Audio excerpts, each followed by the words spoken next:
At 3:14 a.m., the silence of the brownstone is shattered by a sound that makes the skin crawl. It is the rhythmic, metallic screech of brass dragging across century-old hardwood. Arthur Pendergast lies frozen in his bed, his heart hammering against his ribs like a trapped bird. In the dim glow of the street lamp outside, he sees a shadow emerge from the hallway. It is Barnaby, the tuxedo cat. Barnaby is not walking. He is straining. His powerful jaws are clamped around a heavy, 6-inch brass key that Arthur usually keeps as a decorative paperweight on his desk. The cat drags the metal object toward the bathroom, his claws clicking rhythmically on the floor. When he reaches the porcelain bathtub, he leaps inside with a heavy thud. Then, the frantic noise begins. Barnaby bats the key against the metal drain cover, over and over, creating a frantic, clanging SOS that echoes through the vents of the entire house. Arthur sits up, his breath hitching. This is the 11th night in a row. The cat's eyes, usually a soft amber, are wide and glassy, reflecting a panic that seems entirely out of place in the quiet room. Barnaby isn't looking for food. He isn't looking for play. He is staring into the dark void of the drain as if something terrifying is about to crawl out of it. Arthur watches, a cold sweat breaking across his forehead. Why is this happening?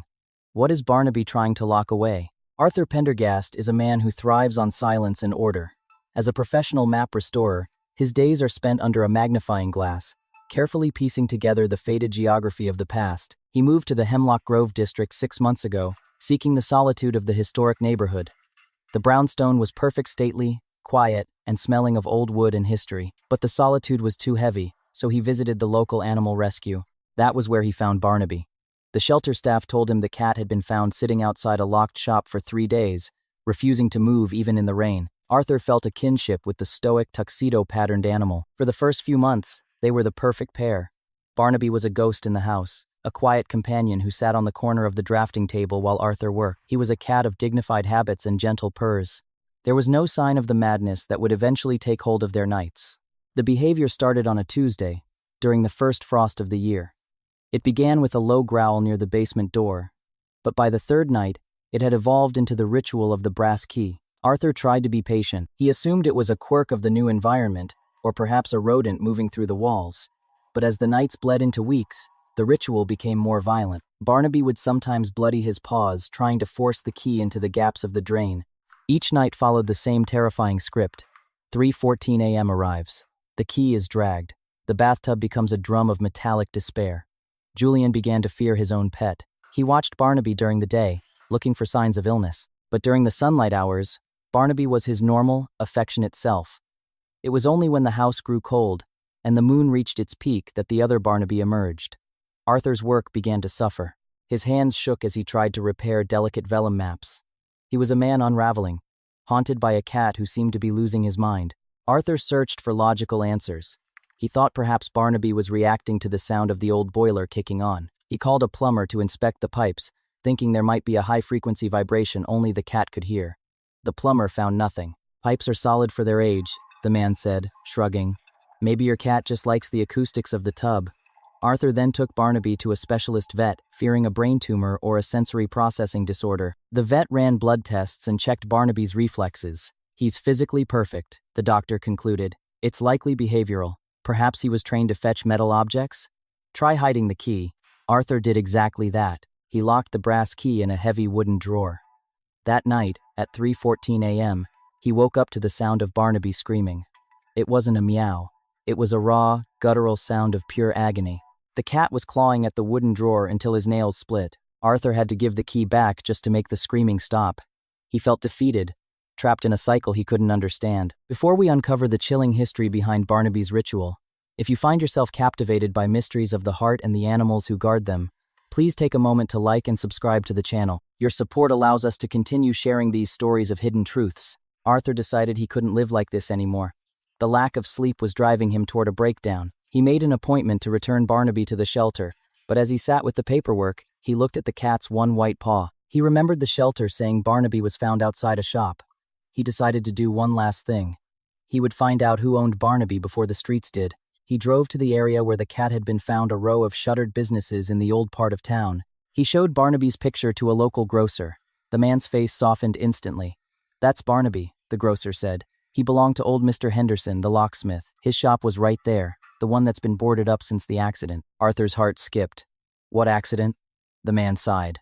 Gas leak. Old Henderson had bad lungs, used a CPAP machine at night. They say the heater in the back of the shop had a slow leak. He died in his sleep. The cat was the only one who made it out. Arthur felt a chill that had nothing to do with the winter air. He rushed home, his mind racing. He went straight to the basement of his own brownstone. He looked at the vintage floor heater, a relic of the 1920s that he had been using to keep the drafting room warm. He knelt down and sniffed the air. Nothing. He checked the pilot light. It seemed fine. But then, he looked at the clock.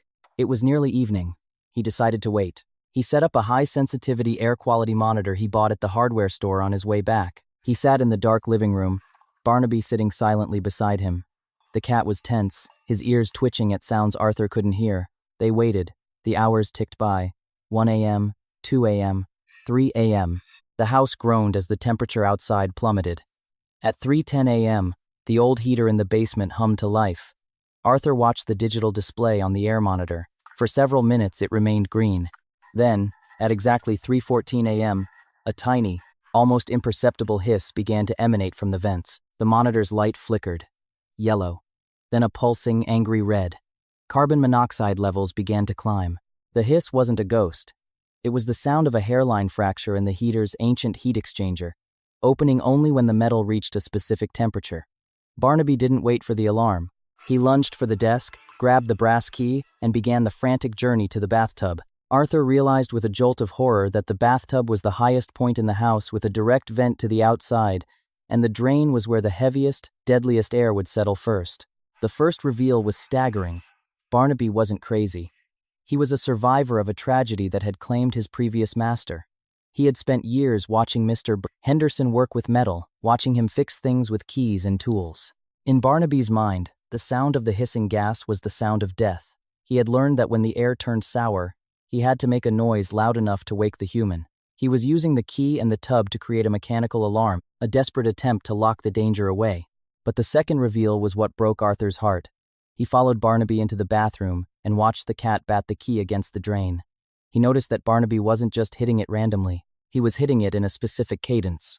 3 short taps, 3 long, 3 short. It was Morse code.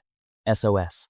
The locksmith must have been an old Navy man or a hobbyist. He had taught the cat that this specific rhythm was the only way to call for help when the breath left your lungs. Barnaby wasn't just being a cat.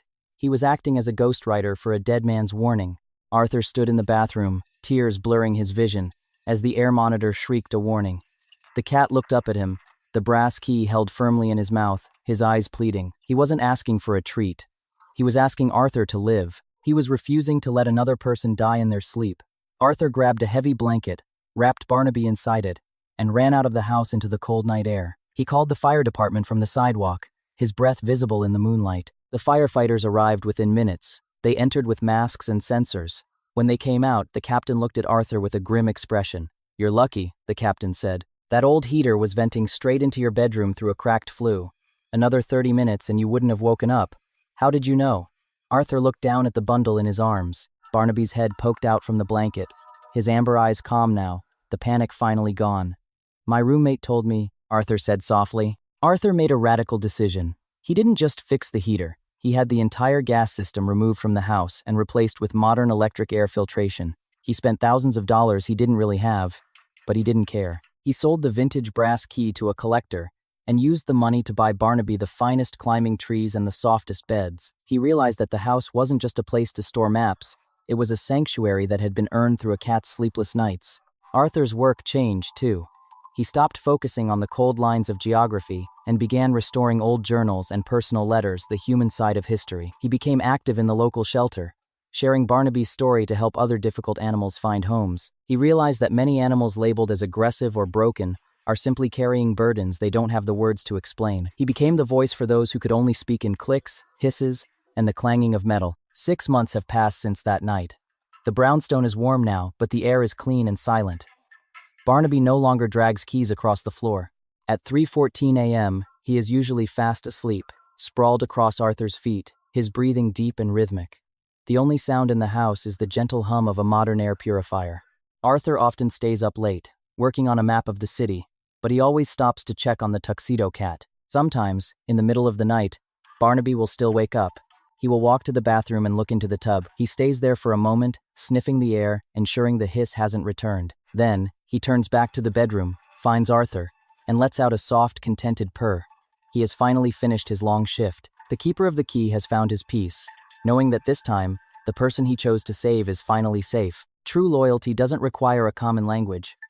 It only requires a heart that refuses to give up on you, even when you've given up on yourself. If Barnaby's story reminded you of the silent protectors in your own life, please share your thoughts in the comments below.